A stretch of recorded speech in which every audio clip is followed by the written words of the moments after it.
Now,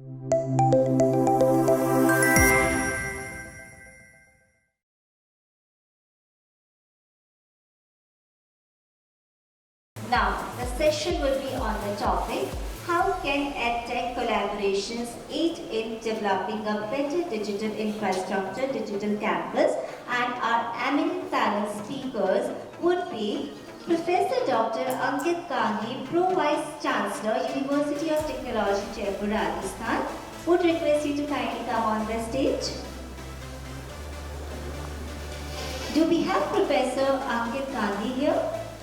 A huge round of applause for him. Now I would request Dr.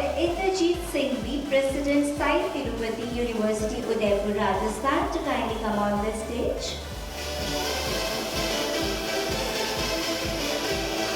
Can I please request Professor Dr. Vijay Singh Rathore, Chairman, Shree, Kkarni University, College, Jaipur, Rajasthan, to kindly come on the stage? Can I request Professor Dr. Biswajoy Chatterjee, Vice Chancellor, University of Engineering and Management, Jaipur, Rajasthan, to kindly come on the stage and take his seat. Would request Dr. Vinod, Department of College Education, Government of Rajasthan, Jaipur, Rajasthan, to kindly come on the stage for the session, and would request Mr. Rajendra Singh, Senior Business Leader, CollPoll, to kindly come on the stage. A huge round of welcome for all the speakers, and would request Professor Ankit Gandhi to kindly moderate the session. Good afternoon, everyone. At the outset, I, Dr. Ankit Gandhi, would like to welcome all my fellow panelists. In fact, it is a galaxy of intellectuals who is seated on the dais currently. So welcome you all, sir. This will not wrong to say, EdTech collaboration is the need of the hour. The word tech, that education technology. We, especially in the Indian context, have realized the need of this collaboration. Post-pandemic, more vividly. But in fact,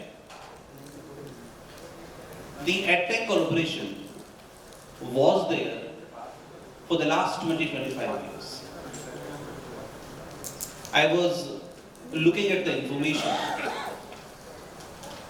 and was in fact surprised to find that the EdTech company Blackboard started functioning way back in 1997. Similarly, companies like Byju's, which was earlier and initially known as Think and Learn Technologies, companies like Coursera or Udemy, they are into existence for more than 15 to 20 years now.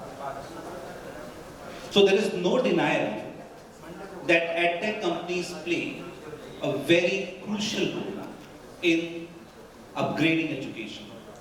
If I say upgrading education, I am talking about relearning, unlearning, and new learning through various technologies. And it is, of course, addressing the issues like accessibility and remote learning. We are living in a fast-paced world with technology advancing rapidly day by day. In fact, it is not wrong to say that the change is the only constant thing. In the past 2 years, we have seen a drastic change in the education system. Due to pandemic, the education institutions had to adapt to the technology in order to create a digital infrastructure for seamlessly imparting education. Strategic EdTech collaboration can play a vital role in developing a better digital infrastructure, digital campus. Moreover, we all know that in the union budget, that emphasis has been led on establishing of a digital university to provide access to the students across the country for world-class, quality, universal education with a personalized learning experience at their doorsteps. Hence, there is an immense opportunity to better the digital infrastructure of education with the help of EdTech collaboration. Now there are some questions and this panel will go, we are going to initially discuss because I have been informed about the time limit as well, so we will try to finish it in the 35 minutes that we have been allotted, and we really would not like to go between you and your lunch. So I really would like to request all the panelists to kindly keep it for 5 minutes about the EdTech collaboration and how this EdTech collaboration is going to complement the education and the upgrading of education for all the students. We will definitely be also talking about the two important things that we keep on talking, what and how this EdTech collaboration is going to address both the question of what, that is the content part, and how, that is the pedagogy part. So here are the key important questions that are listed and that were shared with all the panelists as well in the WhatsApp group that was created. I would like to come to Dr. Vijay Singh Rathore first with the question, how can EdTech collaborations aid in developing better digital campus? Over to you, sir. Thank you so much. So, as far as my knowledge is concerned, what I think, it all starts with the need. So what is the need of the institutions? There are basically, I think, two things which are going parallelly in any educational institution. One is administration, another is academics. So for academics, this EdTech collaborations can help, and for the administration also this EdTech collaboration can help. So it can start with the transactions first, like we need not to go with all the transformations all together, but initially to start with, it can be there for the transactions, whatever transactions are happening, whether it is in the form of fee submission or some counseling is being done and some admission procedure is going on in the administration. So for all these things, the companies can help the institutions for making admissions, for making fee collections, for making all the day-to-day transactions, automatizations. And then after the transactions, the next step can be the full-fledged automation. Like all the activities of the institution can be done automated by the help of this EdTech collaborations, because many of the institutions have tried to do all these things by their own. We'll make our own website, our faculty will make the website, we'll take our students team, and then student team will make some app and do something and this and that. But it is not permanent, it is a temporary phase. Because students will leave the institution as long as they get the degree, and the faculties who is taking care about all these technologies, they can also leave the institutions. But the collaborations can make it permanent. So with the collaboration of some good company, and if we start the automation of the institution, then it can go for long. And the third stage is transformation. In transformation, it is beyond the automation, because in transformation, student can get the academics sitting at his home also, like it happened in pandemic. In the pandemic, we had to stay at home. We could not go to college. And at that time, what we can do, we took help of the EdTech companies, and then we could provide the learning education to the students even at their doorsteps. So for that, the transformation is needed. So this EdTech companies collaboration definitely can help the colleges and the universities to make their administration and to make their academics better. Thank you so much. Thank you, sir.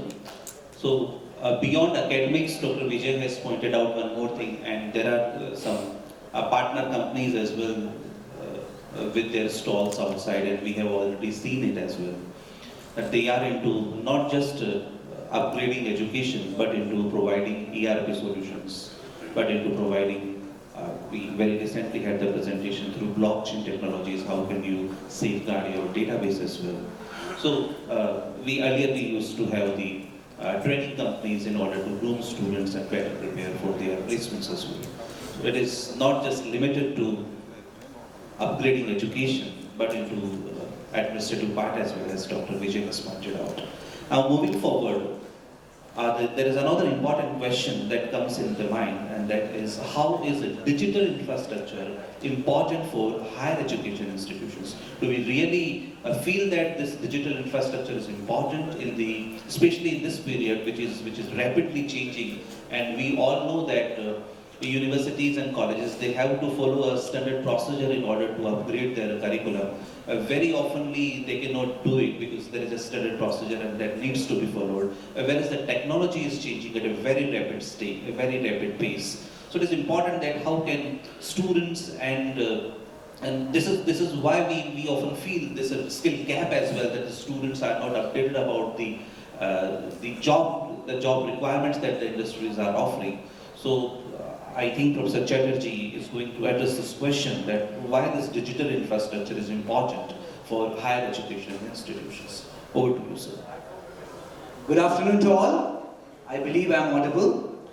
I am Professor Dr. Biswajoy Chatterjee, acting as the Vice Chancellor of University of Engineering and Management, UEM Jaipur, which is listed one out of the 200 AICT mentor institutes of the country under the AICT mentor-mentee scheme.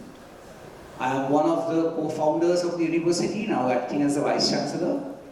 To start with, I will say that when I used to do my PhD, I was working on the field of robotics, and I used to develop robotic platforms. One of my robotic platforms was at that moment being used by National University of Singapore, where I had done my postdoctoral research. To say the least, that platform is no more used. It is useless because far better things have come across. And it is because of this shift or this change or this development in education that the EdTech collaborations, I believe, do have a role to play. Now, how it is important for the institutions? I would like to put forward a few points to start with and till the end. When the students come, they search for the institutions through the different education portals nowadays. That's the rule, that's how it happens. They search over the internet, they get the university's name somewhere or the other, they put in, they apply it over there, and that name comes to the university gets in touch with the students take admission. This is how it happens. And the role that is played over here is by an EdTech company called, or the domain of the EdTech company is LMS, Lead Management System. We all have Lead Management System. Lead comes in there and the university gets in touch with the students and the students take admission to start with. Now once they take admission, then comes the process of registration. The students will register. Once they register, this registered name will go to exam cell, it will go to the HODs, it will go to placement cell. Everywhere the student will be identified, and accordingly the university will try to interact or provide him what for the reason for which he is present in the university. So over here, the important role that is played is by the e-governance or the CRP that we talk about, the ERP we talk about. So that again is a domain of EdTech. Without EdTech, that is not possible. Thirdly, when we are teaching today, we are taking help of animation, we are taking help of virtual reality, augmented reality everywhere. And as I have always been saying, that when I am teaching English to an engineering student, then we are not really teaching him or starting from grammars and all those things. The main thing that we are focusing upon is spoken English. So you listen to the English being spoken and you try to speak yourself. So one solution that we have been using in our university is a solution of a VR glass that we put in and we give to the students. The students feel like sitting in a classroom, they feel like they are moving around the streets of London, and a guide is actually telling him, or through virtual reality, the guide is telling him where to move around and what are the places, describing the place. So he is getting a feeling that he is moving around the streets of London. And the next task that is given to him is to explain that in his own way. So they are seeing the visual, they are visualizing maybe the streets of London and telling himself or guiding himself or being the guide, a way of teaching English. We are providing assignments through this software, which are again to be taken care of by EdTech. We are giving for the placement infos are coming to the students in the different groups that we are talking about. And definitely, when we are talking about Coursera, we are talking about Udemy, no doubt that it is required for the normalization of the student. One of my students studying in UEM and standing first or ranking first in the university may start like feeling that I am on top of the world. But no, his normalization is needed, that where are you standing when the entire country is concerned, when all engineers are concerned. So these are the things, these are the domains of EdTech which came to my mind, and I really believe that over here, this whole thing, up to the issuance of degrees, like degrees being provided through blockchain is very, very important. All degrees are there in a blockchain server, and the student can easily log in to the blockchain and get hold of a secured degree paper. Nobody is able to tamper with it. So these are the points which straightforward came to my mind. There are many other things I would like to, if this gets back to me, I would like to give one or two examples of how EdTech are being used through the different apps in the different universities all across the world. Thank you. Thank you so much, sir. Very comprehensive deliverables that a professor has talked about. Right from VR to explaining students through games, ebooks, and the other platforms that he has talked about. Now we move to the next question to Dr. Bhardwaj. In what ways digital infrastructure can further be improved in campuses? How can we further improve digital infrastructure in campuses? Over to you, sir. Thank you, sir. In fact, the session is very useful as we are talking about campuses, irrespective of level of education, whether it is school education or higher education, but especially it is more required in higher education domain. Only two lines I would like to say when we come in programs like this or elsewhere, wherever educational conclaves are being organized. Only two lines in Hindi. बाहर जो सब कुछ है वो मेरे काम का नहीं है, बाहर जो सब कुछ है वो मेरे काम का नहीं है, पर दोस्तों सब कुछ बेकाम का भी नहीं है, उसमें काम का भी है. In fact, this depends because when we in the morning session when I was talking about, there are number of segments within the institution where EdTech is required. Right from LMS we are talking about. We are talking about high-tech laboratories we are talking about. We are talking about the high-tech libraries we are talking about.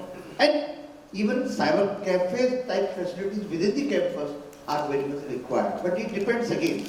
Because when I was dealing as I mentioned in morning session that when I was dealing as a state coordinator of innovation and skill programs at the Commissioner of College Education, we came in contact with Microsoft. And of course, before that, there was no entry of Microsoft in college education. We got this offer through this type of educational conclave where Chatterjee was also, he is one of the organizers. And when they were organizing this team, we got Microsoft people, we got hierarchy people, we got number of people who were ready to serve in higher education to even to develop infrastructure. That was one big vision. We got vigilance surveillance cameras, free cameras to the institutions they donated. So institutions are there.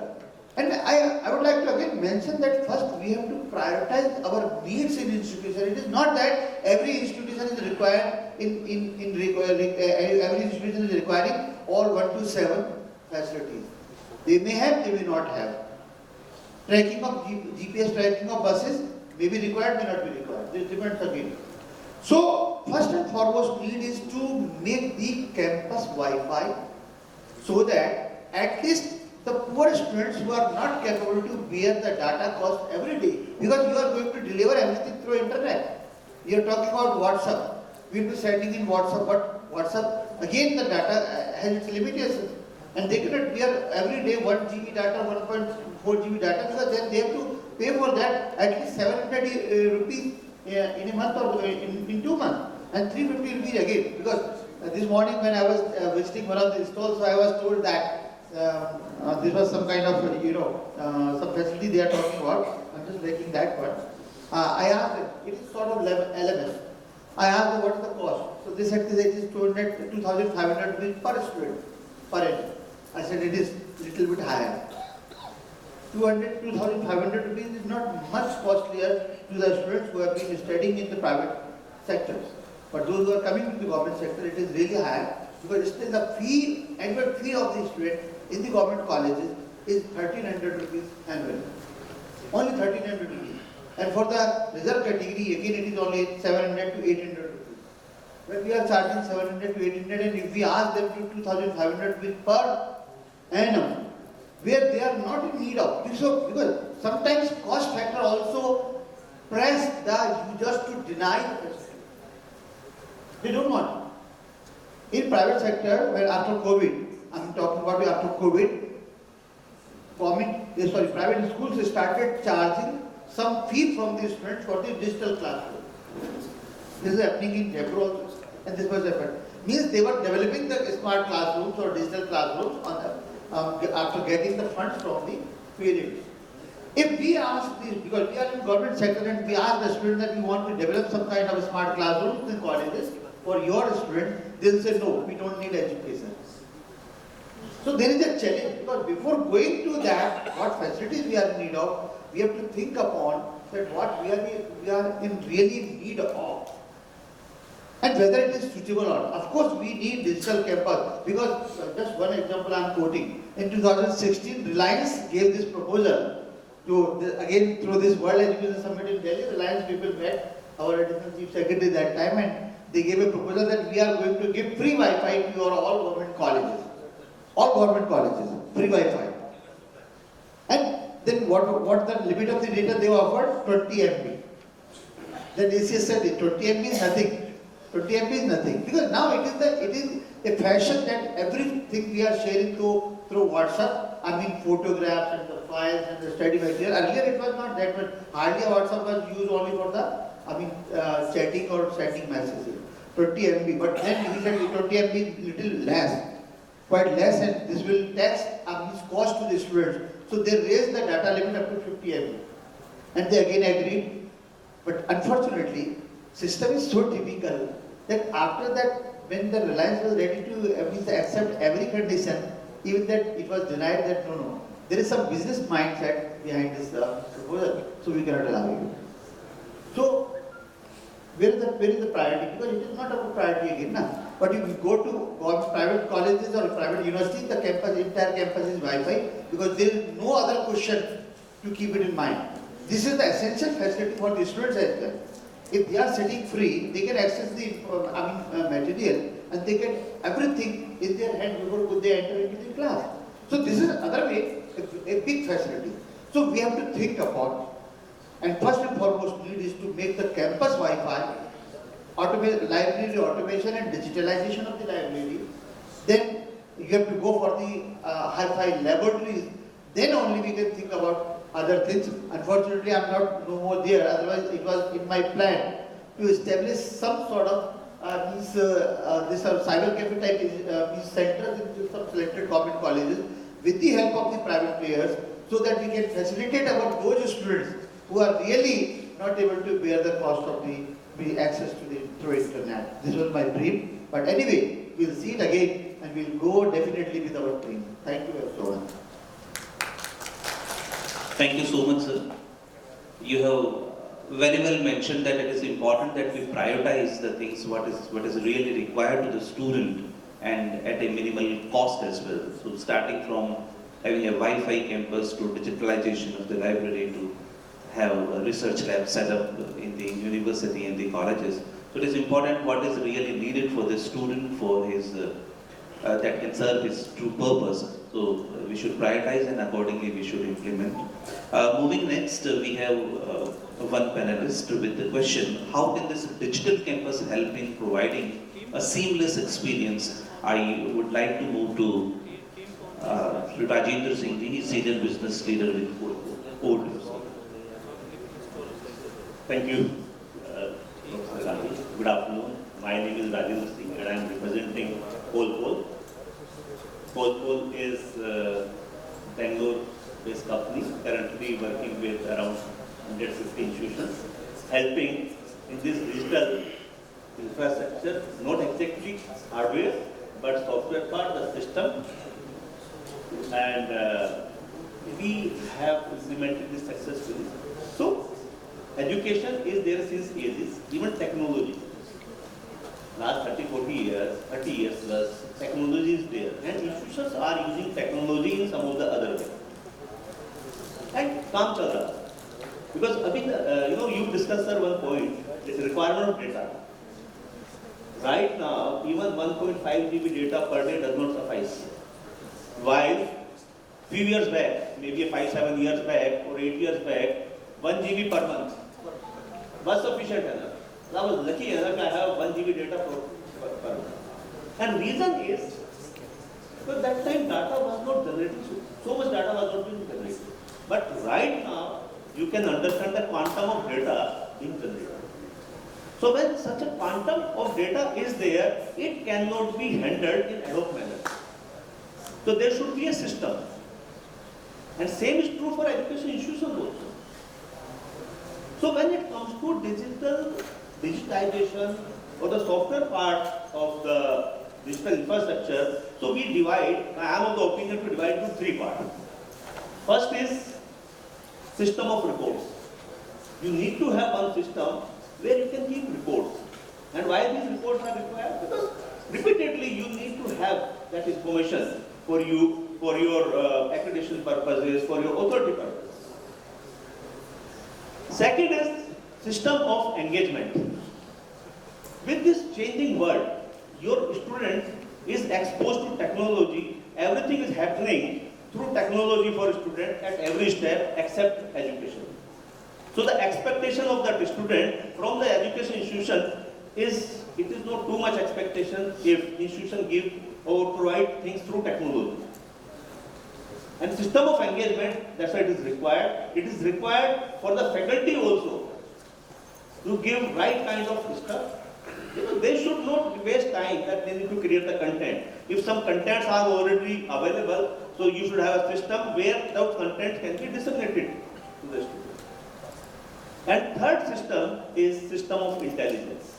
And that is what is required by the management.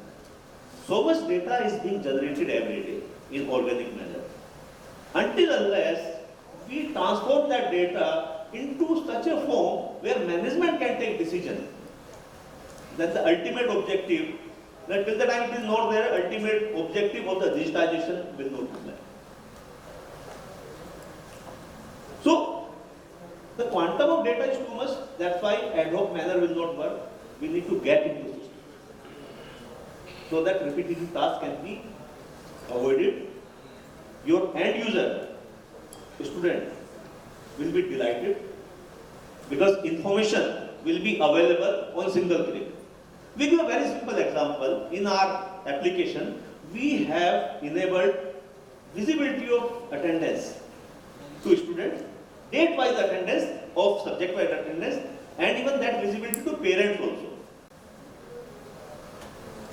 Second part, when it comes to showing marks, there is no requirement of doing a separate activity.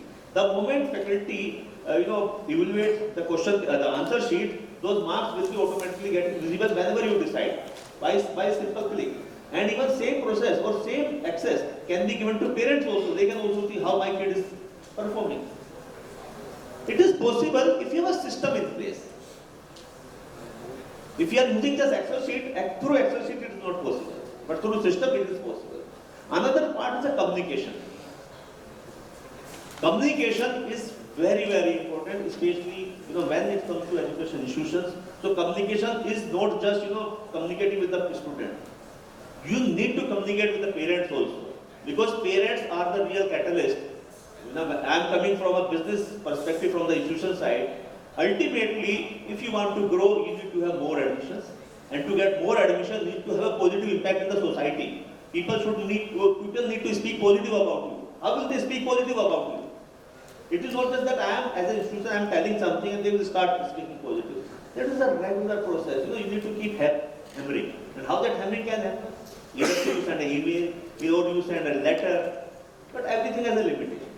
So some of the institutions, believe me, are using a solution to communicate with the parents for the initiative which they are taking for the development of the kid, for the industry talk they are bringing to the campus. So it is like updating every day to the parents. So the parents are well informed and they can very well speak openly that the institution or the university where my ward is studying today had a chance to listen to this gentleman from the industry. So if system is there, then you can meet your objective. Thank you. So this I just wanted to share. Thank you so much, sir. We say our system should run in a way that even if a person leaves the organization or is not available, the entire system runs very smoothly. It has to be a system driven in place of people driven. So very well pointed out, and especially when he talks about this CollPoll provides you an opportunity for attendance management or the assessment management. It really becomes very important that we move to a system which is actually a system-driven process. So thank you so much, sir. The clock is running before me and it shows, it's saying the 5 minutes are left for each one of us. So very quickly we'll come to a quick round wherein we will be talking about the advantage of EdTech collaboration. So I think 1 minute to all the panelists, and you will have to talk about for the two advantage. You can list them 1 and 2, the two advantage of EdTech collaborations. Over to Professor Chatterjee. I will talk about more than 2, but I assure you I will take less than 1 minute time. So first and foremost, I will talk about few apps which are being used as part of EdTech in leading universities of the world, and we can really go through it and maybe implement the same. First and foremost, Learning S is being used by MIT University at the moment, and they are using this app to connect with the students to sharing of study materials, note, and openness of the students in sharing their knowledge. Second app I'm going to talk about, which all of us know and mostly many of us are using already, that is SurveyMonkey, and an option to that is Today's Meet, where the students who are not that talkative or they may not be well enough to come straight forward and talk to us, they may easily share their opinion through this SurveyMonkey. It is being used by University of Washington on a regular basis. Now, data analytics app are being used to improve students' retention, and through which dining hall schedule to class organization, everything is being shared to the students to improve students' retention. And it is highly used by Shawnee State University in Ohio, United States. Research is one of the domains we are using nowadays to connect with the students a lot. And in this research, we are sharing outcome of work, experiment plan, and many other things. And it is mostly being done. It is being done in a big way by University of Liverpool, England. And firstly and lastly, sharing academic fun. That is maybe technical, festival information, interesting academic competitions, interesting talks happening anywhere. It is being done or used in a big scale. This app is being used by Ryerson University, Toronto, Canada. So these are the apps which are straightforward to look forward to. We can look forward to these apps. But what we need as a whole, we have discussed a lot, but because CollPoll is present in a big way, I will just say these points. Personalization or tutoring, grading by the teachers, feedback on course quality to be given by the given to the teachers by the students, immediate feedback to the students, that is, I have taught what I understand from you what you have learned, assistive technology to read out passages to the visually impaired students, interactive games for academic skills, and even facilities management like status of power, Wi-Fi, chatbots for enrollment of students. All these are the things that we look forward to when we are talking about an ERP. I'm sure that the EdTech companies which are outside, they are all there to provide us with this support as and when we need it. Thank you so much. Thank you so much, sir. I think there are some more advantages left for EdTech collaboration. Over to Dr. Vijay. So let me talk about not advantages and not disadvantages. I will talk about the limitations. Because in last 2-3 years, I was in dealing with some EdTech companies, like this digital ad. They introduced Mobius platform, it's a very nice platform, and we tried to implement that also. But there were some limitations, and I think in the other companies also they must be there. The first is cost. So what cost they are telling to us for the implementation of their collaborations, as sir very well told it, for the government schools and for some very private schools and small colleges also, it is not possible to take the costly solutions from the EdTech companies. So the solutions should be as per the need and limitations of the particular organization also. Then another thing is training. When it comes to training, the trainers come and they talk about high things. They talk about technical things, but sometimes the teachers and students are not able to understand the platform properly. So because of this limitation in the understanding of the platform, they could not implement the particular the collaboration and the particular platform in the institution, and it could not be of the use of the institution. So the training should be proper. And the third thing is security.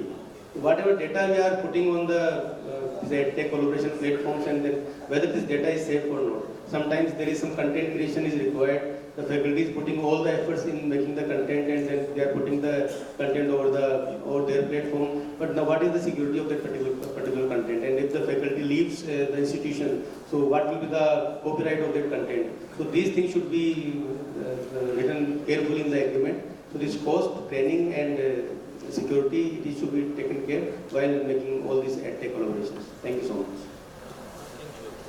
Thank you so much for pointing out the limitations of any sort of agreement that we make with EdTech companies. Over to Professor Bhardwaj, he would like to add on the benefits or the advantages that we can have by this EdTech cooperation. The situation we are sitting in the government college domain, I think every introduction of the IT facility or digital facility in the campus is advantage. So only two things if I just see on priority. So qualitative enhancement of education will be the first benefit if we are making the campuses digitalized. And second one is the easy to access, which is a great problem of the youth, that they cannot access the material because somehow it is cost matter, somehow it is family condition matter, and so these are the constraints they are not able to access. So access will increase and quality will increase. These are the two most prioritized advantages to the government sector. Thank you so much, sir, for pointing out accessibility and quality. Over to Rajendra ji for response. Thank you. I think everything has been covered by you. I'll just cover 2 points. Post part, and the rightly said by sir, for 3 areas. These are very really important areas. Taking up any system is just a beginning of a bigger battle, which we need to fight. Right training, security, certainly you need, that need to be given. So all is done. Otherwise, we suggest you should not go for it. You should not go for just that this ERPS feature and you take those. You need to really understand about your data security training also, because implementation is a bigger battle. Now, when it comes to advantages, let me tell you the cost part. On one side, we see the cost for that software. But if you really want to take advantage, or you want to take advantage, there are many, and you can certainly cover up that cost. Believe me, by using the system, you need not to go for printing of many things. When it comes to communication, today you do communication. You use SMS packaging, you use WhatsApp packaging. Let me tell you, sir, on our software, we have in-app notifications. That is free. We don't charge for it. So advantages, if you look at it, system is always advantage. And rightly said by Professor Gandhi, if you have a system in place, that is really required. Because a person can fail, system cannot fail. Right? So, yes. So, just half a minute. If you collaboration with EdTech will bring world-class system to you. A system which is being used at multiple places. So the best practices of the system will be available to you.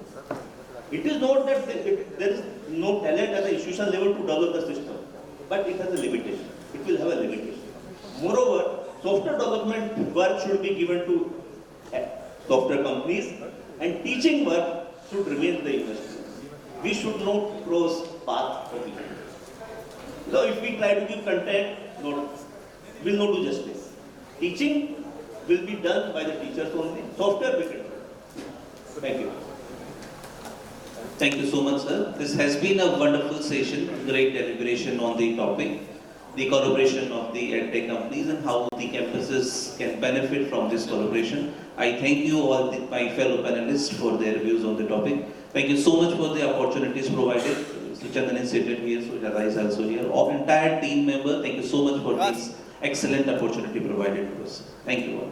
Indeed, it was a great session. Thank you to all the panelists and the moderator. Would request Mr. Chandan to kindly come on the stage for the felicitation.